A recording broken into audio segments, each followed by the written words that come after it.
Dans cette nouvelle vidéo, je vais aborder le sujet de l'utilisation des plombs de pêche, sur lequel c'est le silence total. Faire un check-up de leur place importante dans notre passion, de leur toxicité en tant que telle, des alternatives possibles, etc. Je sais que le sujet va être très controversé, mais comme personne n'en parle vraiment, pour ne pas s'attirer les foudres, je me sens obligé de jeter un pavé dans la mare.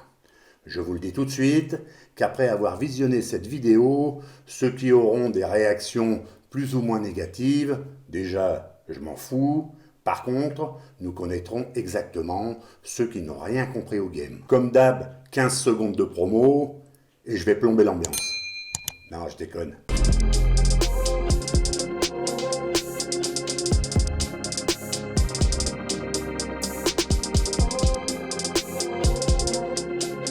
Bonjour, c'est Hubert, j'espère que vous allez bien. L'éthique de notre passion est un ensemble de choses dont le no-kill n'est qu'une partie. Heureusement, beaucoup l'ont compris pour plein de paramètres, mais il y en est un où nous sommes tous aveugles, sourds et muets. Simplement parce que nous sommes tous coupables. En aucun cas, ici, je ne fais le procès des pêcheurs, toutes techniques confondues, puisque j'en fais partie. Je voudrais juste donner quelques infos sérieuses et aussi mettre en garde sur ce qui nous attend si l'on ne fait rien. Donc je demande à tous les extrémistes écologiques, tous les bobos pêcheurs qui s'offusquent à la vue d'un poisson en mauvaise posture, et bien sûr, tous les cons dont le cerveau est le plus souvent sur off, de retourner à leurs occupations. Ça me fera grand plaisir et ça va libérer de la place pour les autres. D'avance, merci. Bon, maintenant que nous sommes entre nous, je vous développe tout ça. Vous ne le savez peut-être pas, mais le plomb à l'état natif et pur est un métal très rare. Et là, de suite, j'en entends qui se disent « Ah ben voilà pourquoi c'est cher !» Alors non, pas du tout. Mais bon, ça c'est une autre histoire. Par contre, il est très abondant sous forme de sulfate, carbonate, etc. Son extraction est possible, car il est associé aux minerais principalement dans les mines de zinc, d'argent et de cuivre, et naît sous la forme que l'on connaît qu'après transformation. Pour en apprendre un peu plus sur le plomb, la source la plus importante de plomb est la galène. Mes grands-parents habitaient à côté d'une mine souterraine de galène. Cette galène était extraite pour servir de semi-conducteur utilisé dans un composant des premiers récepteurs radio, la fameuse diode de Schottky. Mon grand-père m'ayant détaillé avec fierté le poste à galène que la famille possédait. Donc je connais un peu le sujet. Mais pour revenir à la pêche de la carpe, croire que de laisser des plombs dans l'eau n'est que le juste retour des choses, puisque tous les métaux sont issus de la Terre, est une vision erronée et très réductrice de l'impact sur l'environnement. Il faut savoir que la dissolution du plomb dans l'eau est la plus élevée quand l'eau a un pH acide et que la température de l'eau est haute, et surtout si le temps de contact est important. Il est toxique, cancérigène, mutagène et reprotoxique, donc très dangereux pour la santé.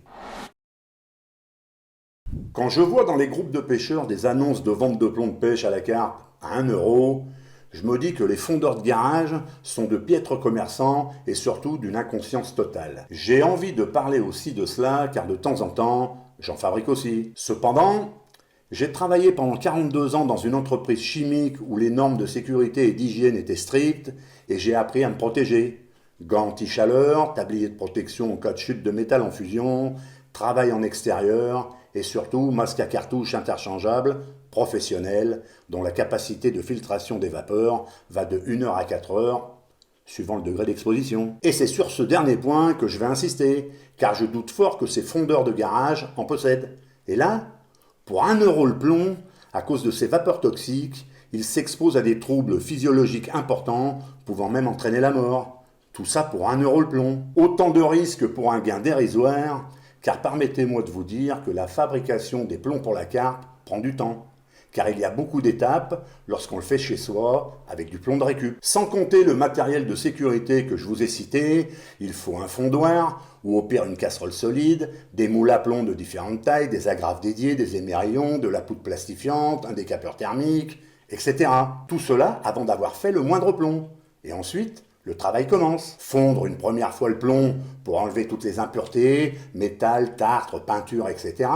Faire des mini-lingots de taille raisonnable, les stocker, refondre les lingots, écouler les plombs avec les moules, les démouler, les laisser refroidir, les ébavurer et ça peut être très fastidieux, les chauffer à nouveau pour les plastifier en 2 fois pour plus de solidité du revêtement. Tout ça pour les vendre 1 euro le plomb, vous êtes des grands malades. Et pour les cerveaux en mode avion qui viennent de dire oh, « il nous fait chier lui, on fait ce qu'on veut », ça peut être à la limite intéressant pour nous, le plomb étant reprotoxique, cela leur empêchera de se reproduire.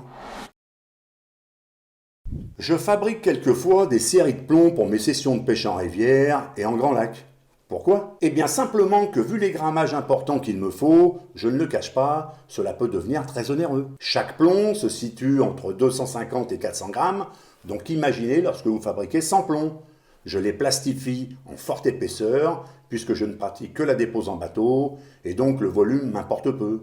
Certes, cette série me durera plusieurs années, mais en réfléchissant 30 secondes sur le sujet, à chaque série, je prépare entre 30 et 40 kg de matière polluante. Sans compter les plombs de plus petit grammage que j'achète en magasin pour mes autres pêches plus fines. Alors qu'est-ce que j'en pense de tout ça? Eh bien que je suis comme 99% des pêcheurs. Ah bon? Bah oui. Que je pollue à une moindre échelle en comparaison aux grandes sociétés pétrolières ou chimiques qui sont situées le long des fleuves. Mais voilà, ce n'est pas une justification valable de dire je pollue très peu, donc cela n'a pas une grande influence sur la nature. Simplement parce que nous sommes des millions de pêcheurs à se dire et à faire la même chose, et ce, depuis des dizaines d'années. Et pourquoi faisons-nous toujours cela aujourd'hui? Eh bien, en grande partie parce que la communication de certaines sociétés de matériel sur les réseaux sociaux et autres a fait passer la prise d'une carpe avant tout le reste, et que l'on s'est fait lobotomiser le cerveau au point de jeter tout et n'importe quoi à l'eau, et surtout d'y laisser des matières polluantes, sous prétexte que cela rend la capture d'une carpe plus safe. Waouh! Pour qu'on en arrive là, ils sont vraiment balèzes. Mais aussi parce que ces mêmes industriels du monde de la pêche ne se sont jamais penchés sur le sujet. Parce que la recherche est onéreuse et que cela ne leur semble peut-être pas assez rentable à court terme. Cependant, ces grandes firmes qui ont un pouvoir de persuasion important auprès de la jeune génération devraient au plus vite se saisir de cette opportunité. Elles ont la capacité de faire changer la mentalité des futurs pêcheurs de carpe et même des pêcheurs en général. Si rien n'est fait aujourd'hui, nous allons nous retrouver tous devant le fait accompli de ne plus pouvoir se servir de plomb sous peine d'amende importante. À notre échelle, chacun d'entre nous fait des erreurs. Nul n'est parfait. Mais là où je trouve que certains manquent de réflexion, c'est quand on détaille des nouveautés dans le tackle et que l'on ne prend pas soin de faire attention à ce que la communication ne soit pas uniquement ciblée sur le marketing, en omettant l'aspect environnemental. Présenter des accessoires, des présentations de montage ou des techniques de pêche avec des systèmes d'éjection du plomb est franchement limite. Même si je conçois que je ne suis pas un modèle, comme je vous l'ai dit juste avant.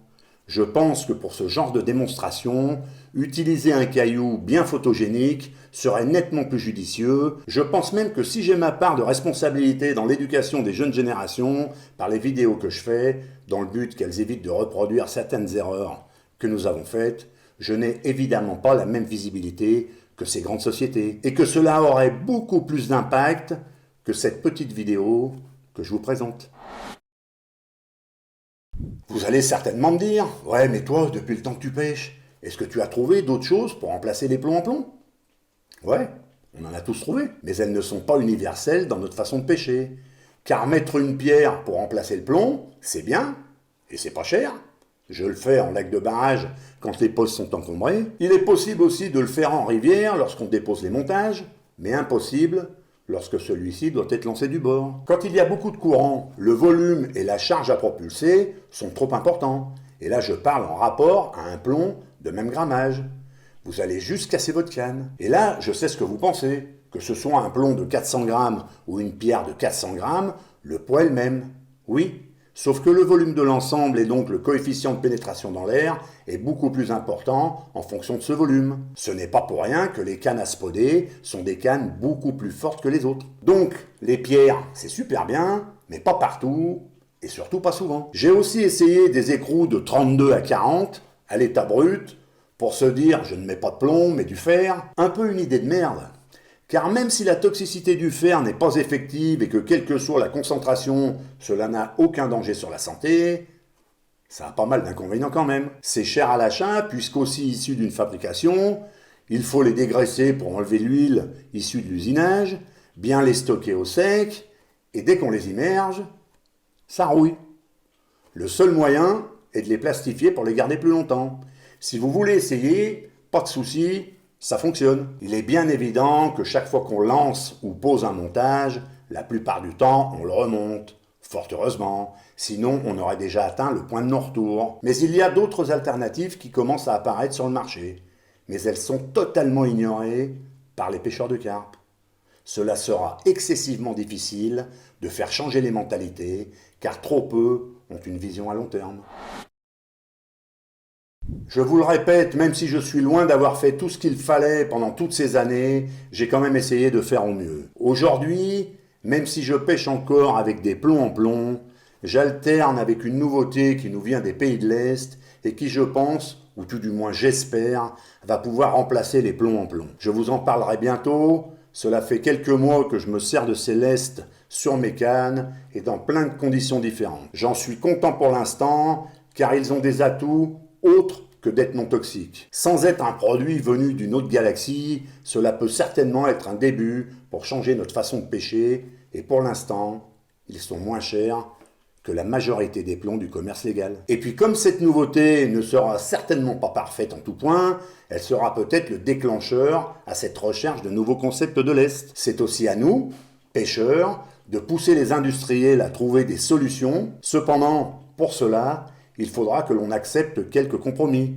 Car lorsqu'on parle de ne plus se servir de plomb, cela implique que la densité du lest sera amoindrie, donc le lest sera forcément plus volumineux pour un poids inférieur. Un plomb de pêche tourne autour de 8 grammes au centimètre cube, alors que les remplaçants sont tout juste à 5 grammes. Aucune gêne pour les dépôts en bateau, cependant, allez donc dire aux compétiteurs que leurs distances de pêche seront diminuées par 2, bon là j'exagère un peu, à cause de ça, et qu'ils ne pourront plus atteindre les 200 mètres. Il est bien évident que dans cette vidéo, je n'ai pas parlé de tout au sujet de l'utilisation du plomb dans la pêche en général, mais le fait d'avoir initié cette réflexion va peut-être faire bouger les choses. Nous aurons les réponses à ce problème dans les années qui viennent. Seront-elles bonnes ou mauvaises?